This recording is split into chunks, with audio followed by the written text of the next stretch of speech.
All right, what's going on, everybody? It is your professor, Dr. Jace Alston, and this is week 10. Yes, week number 10 of.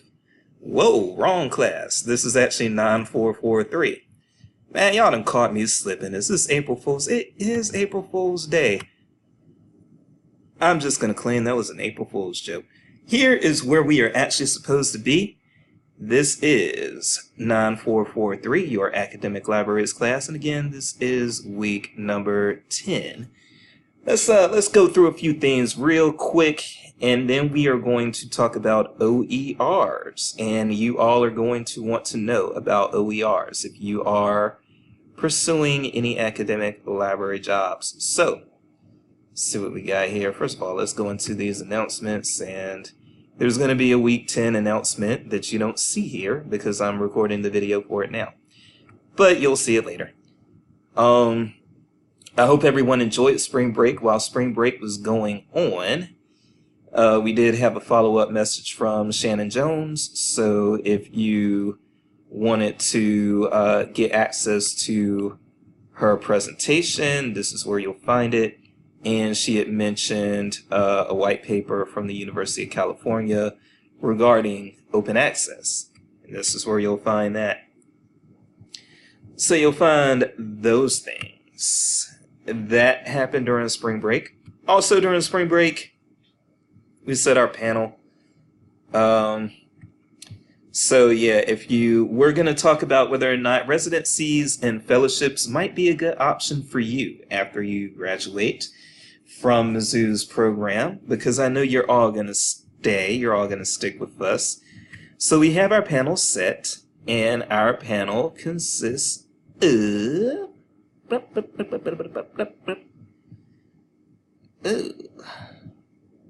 There we go. Alright. I see Jefferson. Jeff has already asked a question. How closely do you work with other libraries on your respective campuses? In my line of work, we have to message the Health Library on a semi-regular basis in order to get our patrons the advice most relevant to their inquiries. Good question. And let's meet our panelists. We'll meet who our panelists are going to be really quick. I cannot remember where my friend Ayla did her fellowship, but she had a post-MLIS fellowship. She is now at the University of Illinois. Avery Body did a fellowship at American University. He's now at UNLV. Jamia Williams is still in her fellowship at SUNY Upstate in their Health Sciences Library. Martha Parker has dropped out. So let's take her out. Yeah, Martha has a scheduling conflict, but she may come back and say a few things to you guys some other time. Alright. So we don't have Martha. Deborah Barter, she is SUNY Oswego, and that's where she did her residency. Magdalene Lawhorn did her residency at Harvard. And then Candace did her residency at the National Institutes of Health Library. And what residencies are, they're generally 1 to 3 year post-MLIS programs where you can get on-the-job experience and contribute a little bit to the profession in different ways and to your institution in different ways. And after the fellowship is over, hopefully you'll be more competitive for other academic library jobs and those who did not complete residencies or fellowships. So that's going to be our panel a week from this coming Thursday. I will be at ACRL, so that's going to put a little bit of complication into things. I have to make sure that I can get a reliable internet server and some other things, but hopefully we're going to make this work. Hopefully my hotel is going to be ready for me to do our session when the time comes. So I think that's a big part of the housekeeping there. Let's see. Do we have just any general questions and concerns. It does not look like we have any new ones added. The white paper, yes, the white paper. So that has been changed. You'll see that in a previous announcement. And so what you'll be doing is kind of a compare and contrast assignment. So if you go to assignments now, you will see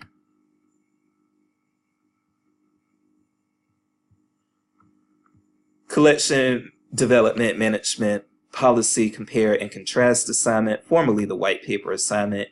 It is going to be due in 2 weeks on April the 14th, but this is something that I do believe you can finish realistically in 2 weeks' time, as I've noted here.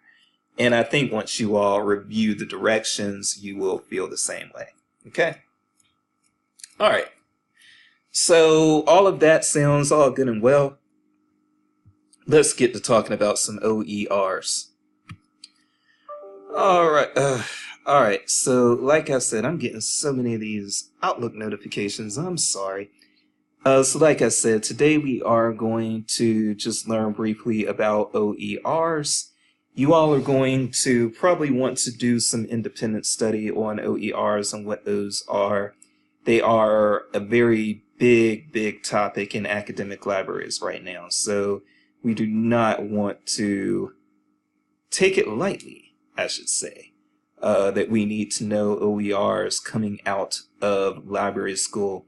If you are pursuing an academic library job, you probably want to have at least some familiarity with OERs, Open Educational Resources, and the question may come up during your interview. So this is kind of important. So one of my colleagues here at UMKC let me borrow some slides. What are OERs? And so first we can do a little bit of history here. The term Open Educational Resources was first used in 2002 at a forum on quote-unquote open courseware for higher education in developing countries, unquote, which was funded by the Hewlett Foundation. And so OERs. OERs are open educational resources that are free and openly licensed. Excuse me, let me start over. Open educational resources are free and openly licensed educational materials that can be used for teaching, learning, research, and other purposes. So this is a common definition that is used for OERs, and these materials, you'll most likely hear OER associated with textbooks, but they're not limited to textbooks, and that's something that should be noted. OERs can include textbooks, but they can also include videos, images, and tutorials that users are free to use and free to adapt, or I think that you have some leeway to slightly modify OERs. Okay, now you are probably going to see Creative Commons licensing symbols when you encounter OERs. That's oftentimes how you're going to recognize an open educational resource. So you may see these types of licenses show up, and you want to be considerate when you see one of these license icons here. You want to be considerate of what they mean, and you want to abide by the terms that are laid out through the symbolism here. I don't know what these mean off the top of my head, so let's take a look. So really, if you go to the Creative Commons license page for Wikipedia, I know I shake my finger or wag my finger as far as Wikipedia being used as a source, but here you can kind of rely on what you, well, I would say you can rely on what you're seeing here. Again, this is from the Creative Commons license page at Wikipedia. We do have some, 7 regularly used licenses table here. We do have citations, and let's just follow one and make sure that we are, so they said 25 and 26. Let's just go to one. Yeah, so this is from creativecommons.org. And these are the various licenses here. So if you don't want to look at Wikipedia, which may not be a bad idea not to do, then creativecommons.org/licenses might be where you would really want to come in order to see what those different license symbols mean. And again, these are the symbols right here. So make sure that whenever you are using an OER, that you are using it appropriately. You are using it as you are permitted to use it. Now, as far as what some advantages may be for using OERs, free is the big advantage. These are free to use.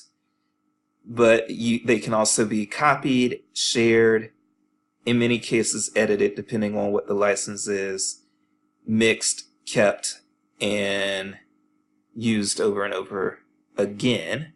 So those are your advantages to using them, and generally you do not have to worry about paying, you do not have to worry about fair use disclaimers and things like that. Again, if attribution is required, you are going to want to seek that attribution, or you're going to want to attribute, I should say, seek attribution. No, you're going to want to attribute, okay? But so these are some of the advantages. Okay, so some top myths about OERs. First things first, open simply means free. That is a myth. A lot of content on the internet is free, but that, does that mean that it's licensed openly for repurposing?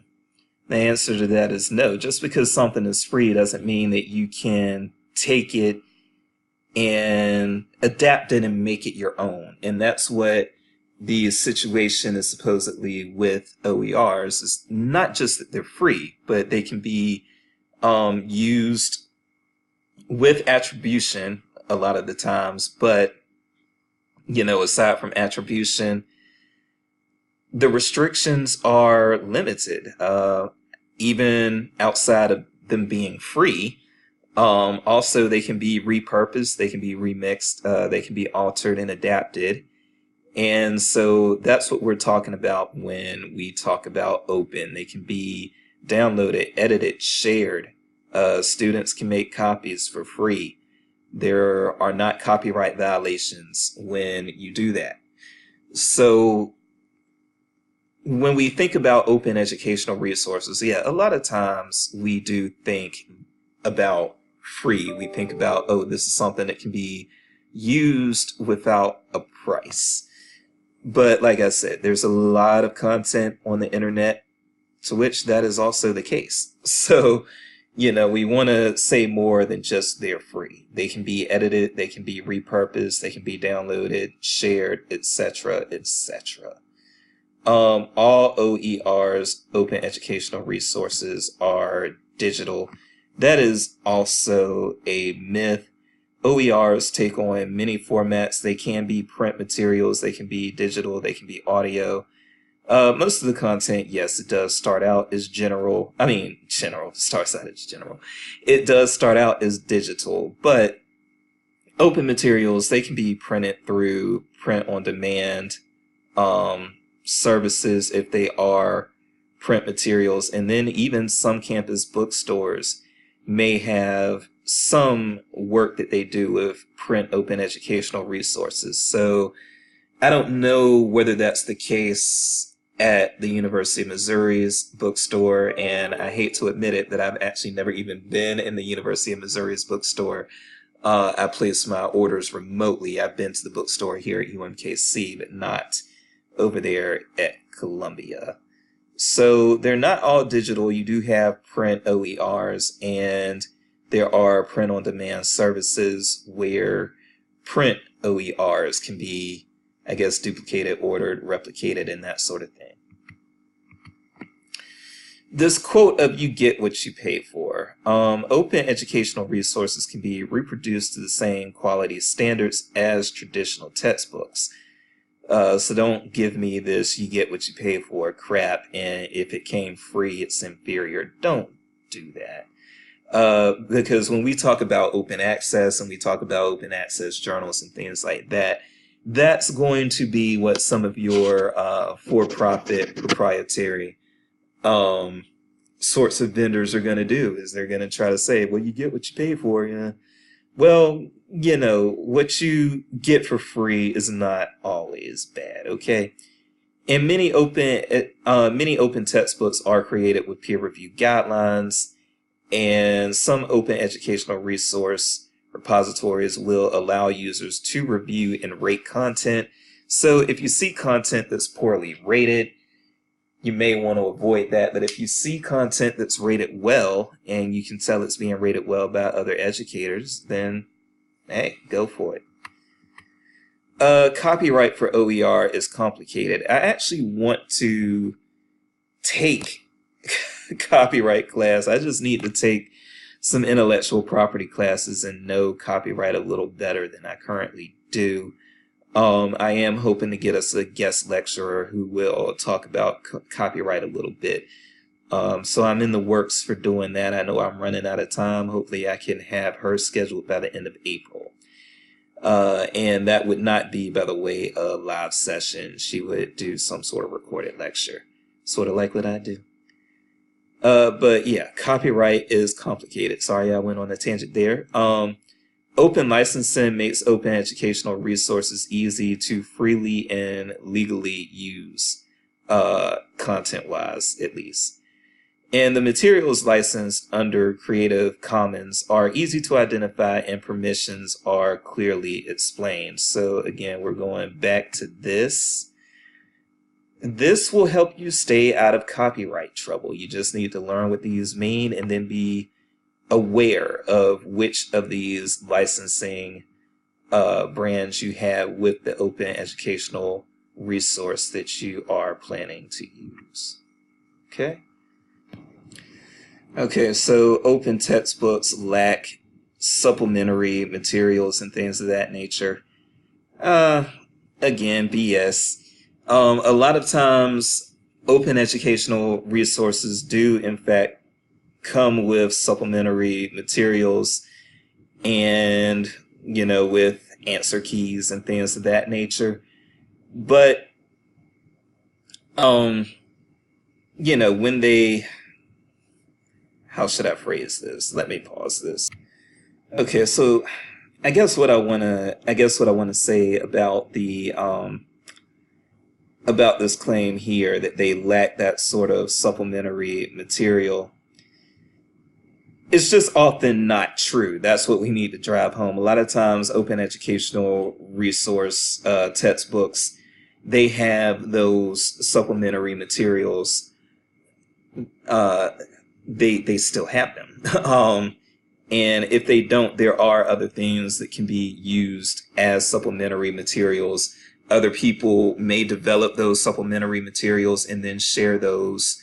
And again, because these are open educational resources, those things that are developed, they can be shared as well. So whatever support materials need to be accompanied with open educational resource textbooks, a lot of times those support materials actually do exist, and if they don't, they can be created. So don't let people try to convince you that the open educational resource textbooks, the OER textbooks, don't come with that supplementary support. Okay, so Also, this last one you can kind of ignore here, about UMKC not being ready.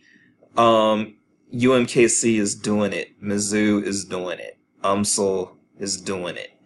There are a lot of places doing it. Coastal Carolina University, where I came from, my most previous job before I came here to Mizzou, they're doing it. And they are a beach school, guys. I'm just saying. They're not known for world-class academics. They are a beach school. I love them, but they're a beach school. They're a good school, but they're a beach school. But they're ready. And UMKC is ready, and Mizzou is ready. Everybody is ready. We can do this. Let's find a few more things just to round out this discussion. Okay, class. So what I was able to find was, once I left some of these materials that we have in-house here at UMKC, hitting the free web, and the free web is actually coming in handy, which it does often, actually. Here's this URL. It's libraryguides.goucher.edu/that stuff.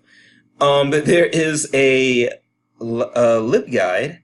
What is Goucher.edu? I'm sorry. Now I gotta discovery process. Goucher College. I've never heard of these people. But I'm in Baltimore. I'm sure they're a fine organization. I'm just not aware. Fine institution, I should say. Bill Nye is the commencement speaker. Wow, it's pretty impressive. Let's get back, though, to where we were.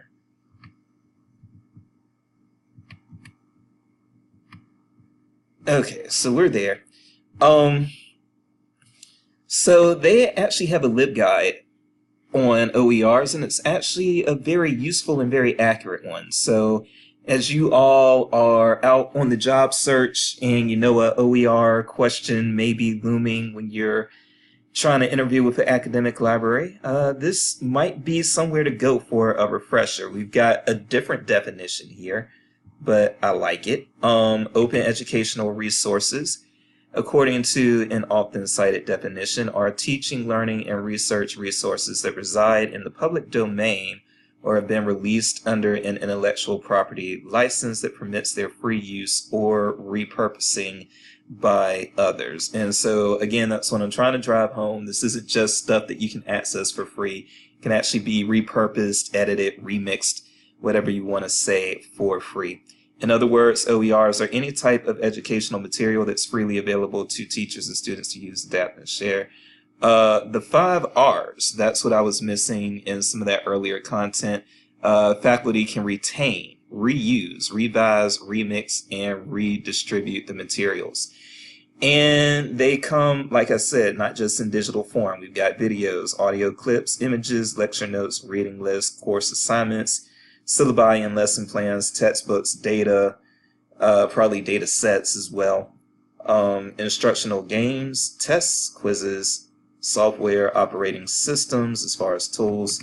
When you're implementing OERs, you have to be aware of the property licenses.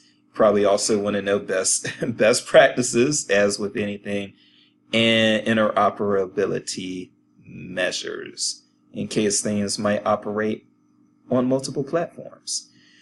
So you can get a history here.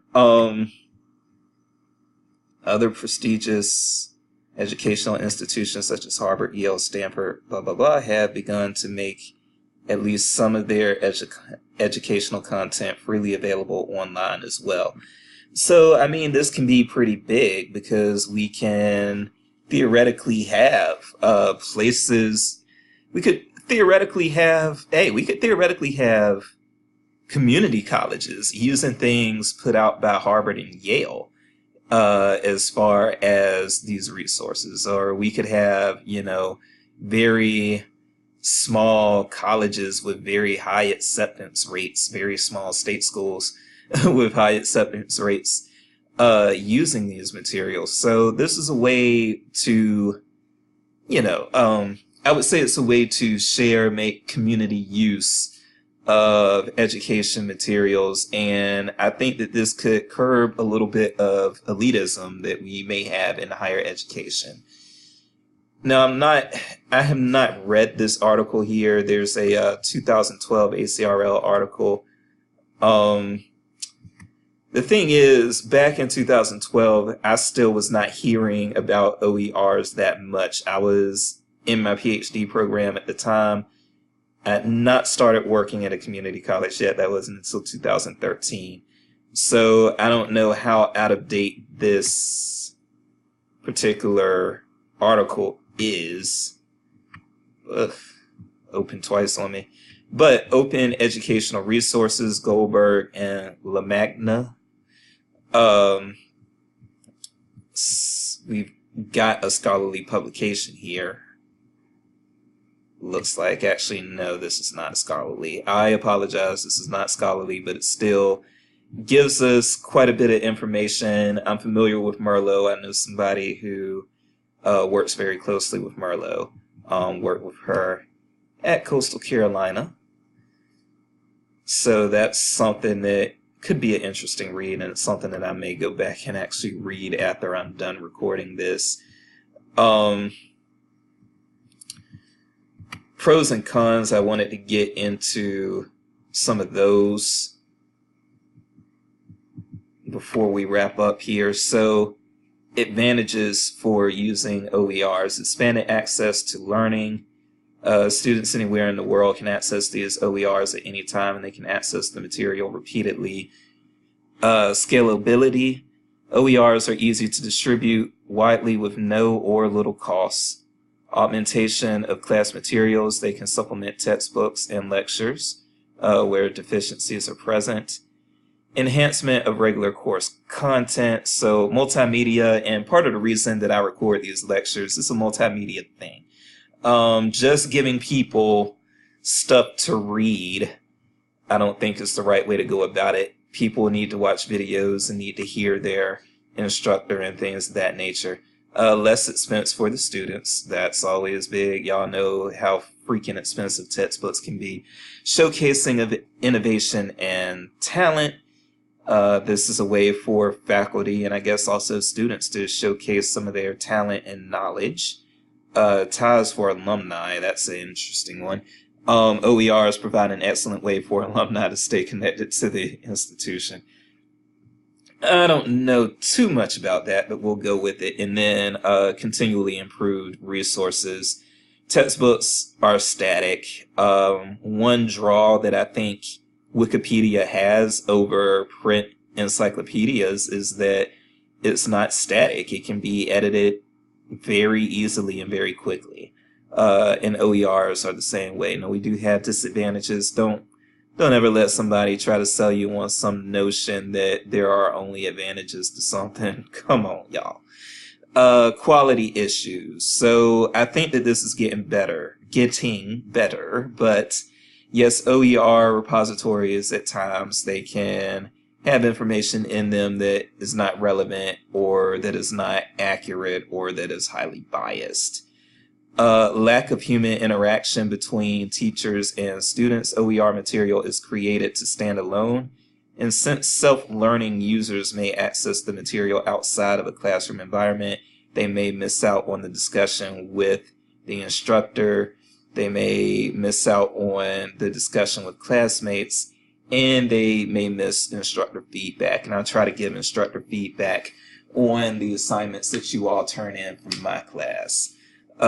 Language and or cultural barriers. Although efforts are being made to make OERs available in multiple languages, many are only available in English. And we do have some of your classmates in this class, even our folks who English is not their first language. And we're a global society. We are going to be a global society. So we need to take these language considerations seriously. Technological issues. Some students may not have the technological resources available to access OERs. The OER, the digital manifestations of OERs, I should say. Intellectual property and copyright concerns. Again, yes. If I can find the time, I want to get an intellectual property certificate from here at UMKC, but I gotta find that time. And intellectual property is a beast. It's a damn beast if you don't know what you're talking about. Sustainability issues, we addressed that earlier. They're calling it a disadvantage. I'm saying nonsense, never. Actually, it is a, it can be a disadvantage. I just think that we're going to overcome it, okay? So I'm probably going to wrap this up very quickly. We probably do, however, need to look at a few examples. Let's see.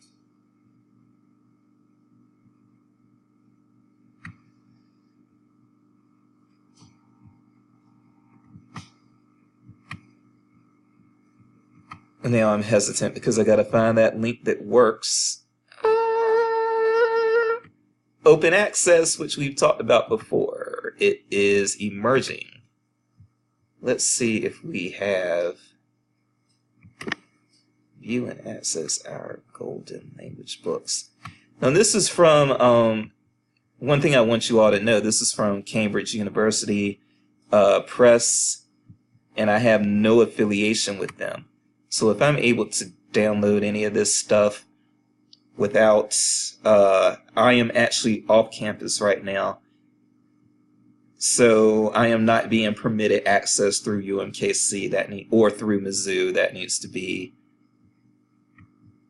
explicit. Look at all these. Constituting religion. And so I believe that even though I have no affiliation with Cambridge Press whatsoever, I did not log in, I did not do anything. And yet,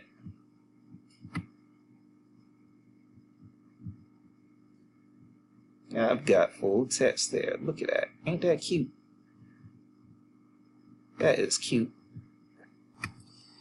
And finally, the thing that I wanted to close with is that our institution actually does have an OER site. So if you go to https://oer.missouri.edu, you will be brought to affordable and open educational resources. And this is a site that, again, you probably want to spend some time with. How does it work? It's a checklist. So they have, okay, it looks like they've got the 3 main steps of plan, prepare, and implement. And you have further steps or further divisions under each of those. I'm not exactly sure when this initiative actually came to Missouri. I don't think it's been, I don't think it's been very long. I think that they are still, based on some emails that I remember seeing last semester, I think this is still a very growing area here at Mizzou. Affordable and open educational resources, A and OER, are free and openly licensed educational materials that can be used for teaching, learning, research, and other practices. We've got a quote from Dr. Choi here. Open source textbooks are free to the user with a nominal fee of about $30 to $40 to publish a physical hardback book at the Mizzou store. Okay, so this is something, I probably should have known this before I even started talking, but yes, Mizzou's bookstore does have some, it looks like they have some functions or features related to being able to publish OERs or print OERs in a physical hardback book. You may want to contact the bookstore about that to see more about what's going on there. Why does it matter? Adopting free or low-cost textbooks and digital course materials helps Mizzou control the costs of educational resources. Here are some facts about textbook affordability in the nation and at Mizzou. So this is important background information. 90%, according to a report from the American Enterprise Institute, between 1998 and 2016, college textbook prices have increased by 90%, while recreational book prices have fallen by more than 35%. What in the hell? Due to the high cost of course materials at Mizzou, 75% of students have delayed purchasing a required textbook. I'm sure that if you attended college anytime this century, you are well aware of that. 13% of students have considered leaving Mizzou because they couldn't afford the course materials, and we cannot have that. If textbooks are prohibitively expensive, students will find illegal materials online. I definitely did that when working on my master's degree. Not purchase educational resources, buy the outdated edition. And I know that some of you have the outdated edition of our textbook, which is fine. Not acquire educational resources at all. So adopting open access or low-cost educational materials can significantly decrease the cost burden while still providing students with resources to excel. And you got some videos that you can look at there, and there's some other stuff there.